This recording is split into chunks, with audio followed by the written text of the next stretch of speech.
How y'all doing? Um, I just want to talk to y'all a few minutes about um, westernized medicine and why I am no longer as confident in westernized medicine like I once was. Um, I don't even take medicine no more, to be honest with you. I haven't taken any kind of medicine in over 2.5 years. I'm strictly herbs. I do herbs if I don't feel well. I got a concoction of like different herbs that I use, from burdock root to mulan, dandelion root, yellow dock root, elderberry. Um, the list goes on and on. I have so many herbs, um, but that's my go-to. Just because of the side effects that come with a lot of these meds today. But what we have to understand and overstand, the pharmaceutical company, the construct of the pharmaceutical brand per se, it's a business. It's a multi-billion-dollar business. It's all about capitalism, and it's all about keeping us sick so that they can continue to make a profit. They're not looking to cure you. There's no money and there's no profit in a cure. I don't care what they tell you. They need to continue to make you sick. And that's with any medication that's on the market today. Doesn't matter what it is. They are not looking to heal you or cure you. They are looking to keep you sick or to just put a band-aid on the issue so that down the road you come right back to them and they continue to keep doing it until eventually down the road you transition. That's just the way that they do things. When you go and you look at the history of how this became or came about in regards to a business standpoint, westernized medicine, I mean, John D. Rockefeller and Carnegie, they knew that there was um, money to be made in this industry, especially John D. Rockefeller, because he was already very prominent and big in the oil industry. He monopolized that, and he owned every facet of that. I mean, he probably at that point owned like 90% of the oil at that point. So he was very wealthy, but he wanted to try to get into the medical field of it. He was really big into petroleum and stuff like that. So he saw an outlet to try to make money in pharmaceuticals. So at that point, back in the early 1900s, there was still a lot of natural remedies and holistic doctors and things of that nature that really stood by herbs in regards to natural healing and healing people, because it worked, it was effective, and all the medicine is literally, here on the planet. Mother Earth provides all that through the plants. That's how we heal ourselves. Everything is in the plants. But he found a way to capitalize on it and make a huge profit. This is what greed, and inhumane tactics, this is what this brings about. This brings about medication that heals one thing, but then ends up turning around and messing up two or three other things. Those are what those side effects are called. You got to really use your mind and think about it. Why is it that you take medication and you get side effects from the medication that you take? You should really just think about that. Just think about it. Why am I putting something in my body that's supposed to help me, but then it turns around and could possibly hurt me in other ways? then is it safe to really take? No. If you really look at how this whole system is constructed, it's chaos. It makes no sense.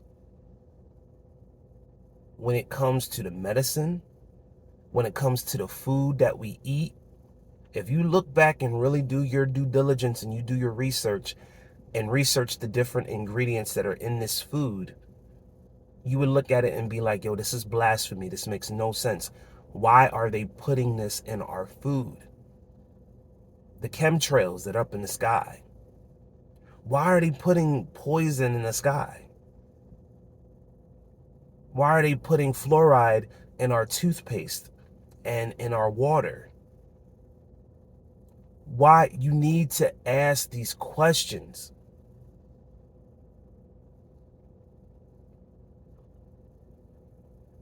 And this is a touchy subject, but I don't care because I'm here to make you think.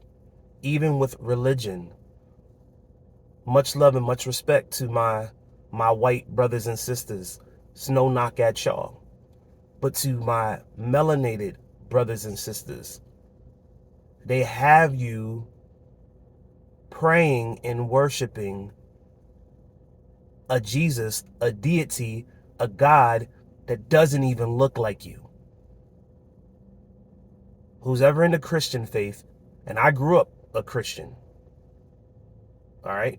My grandfather was a reverend, all of that. But you have to think about this. Use your mind and think. And we all talk about, oh, we're being oppressed and, this and that, and the white man's holding us back and whatever, whatever. Okay.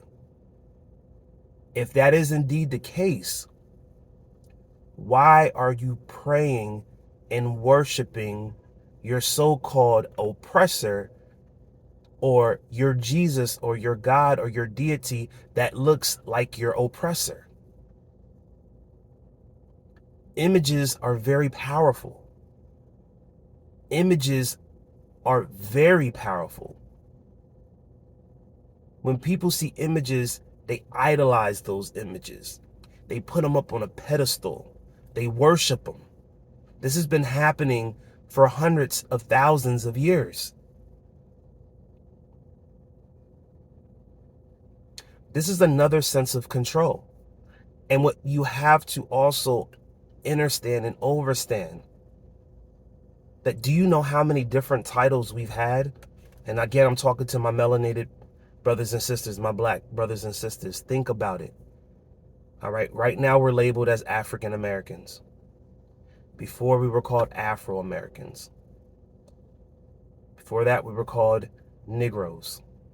Before that we were called colored people, color folk. Before that we were called Indians. Before that we were called our different tribes.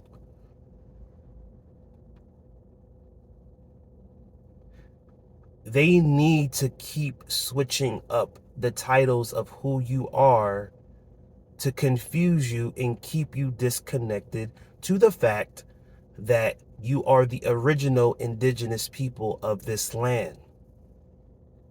They don't want you to know that.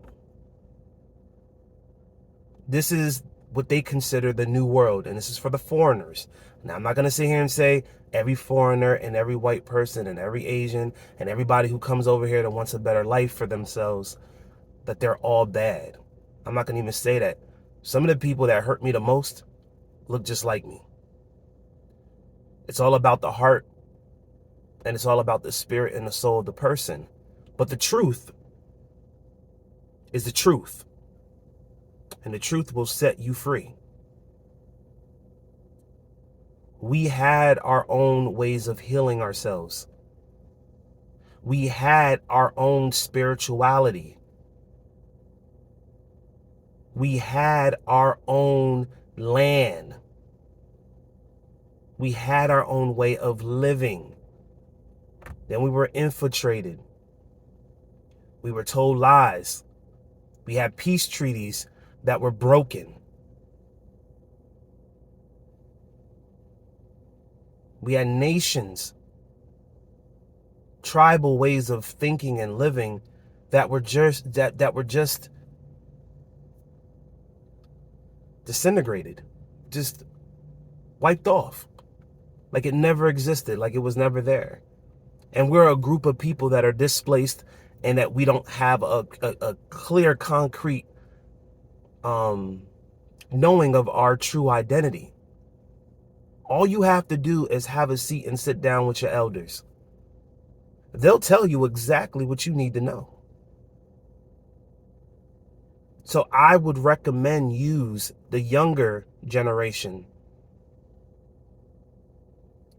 the generation of my age, 30s and 40s, 40s and 50s. I'm telling you, you need to speak to your elders. If you're still lucky enough to have elders that are in their 70s, in their 80s, in their 90s, or in their hundreds, sit down and have a conversation with them. They will tell you everything that you need to know. Stop looking to his story, aka history. Stop looking at his story, because he is not going to tell you the truth about who you really are. What he is going to do is he's going to fabricate the story to better enhance his ideology or his truth about what it should be to benefit him.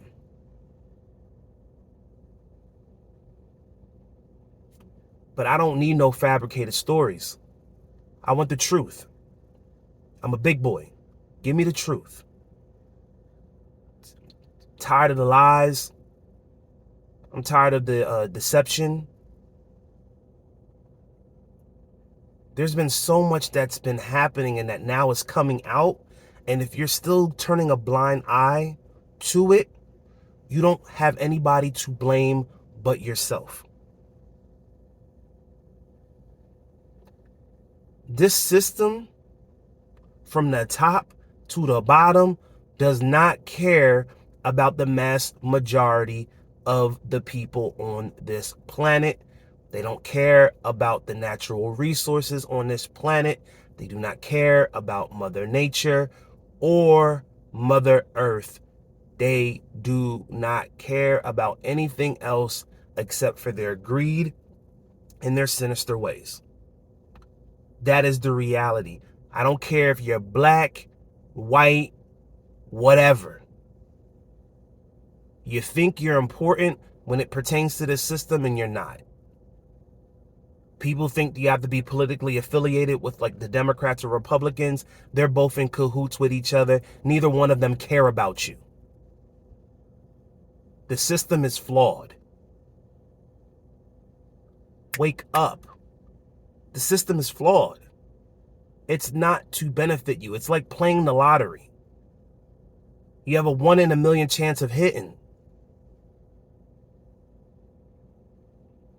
You will never be to these people's level within their system. They will not allow you to get to their level.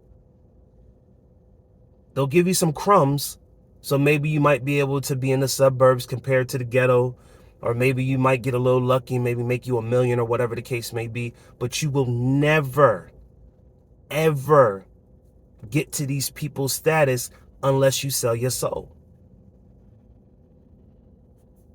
Especially if you're melanated. If you're melanated in this particular system and you're worth hundreds of millions of dollars, or you're in the billions, listen, they sold they soul. Point blank, period.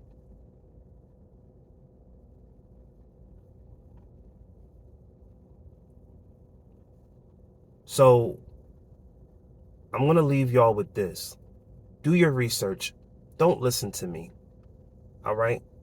I'm just here to make you think about certain things. Do your own research. Do your own research and find that peace for yourself. But if you can sit here right now and tell me that the world is how it used to be, and you can really wholeheartedly say that to me with a straight face,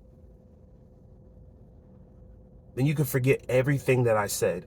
But if you know deep down inside that this world is not the same, that things have drastically changed, things are not making sense, a lot of truth is coming out, don't turn a blind eye to that. Acknowledge it, recognize it, and then do what you have to do to find the truth for yourself. Find the truth out for yourself. Because believe me, once you find out exactly how sinister this system really is, you're going to do everything in your power to try to walk away from it. Because right now, as we speak, it is falling. It already fell spiritually. Now you're about to see it fall physically. And you better be prepared and you better be ready. Blessings and love. I'm out.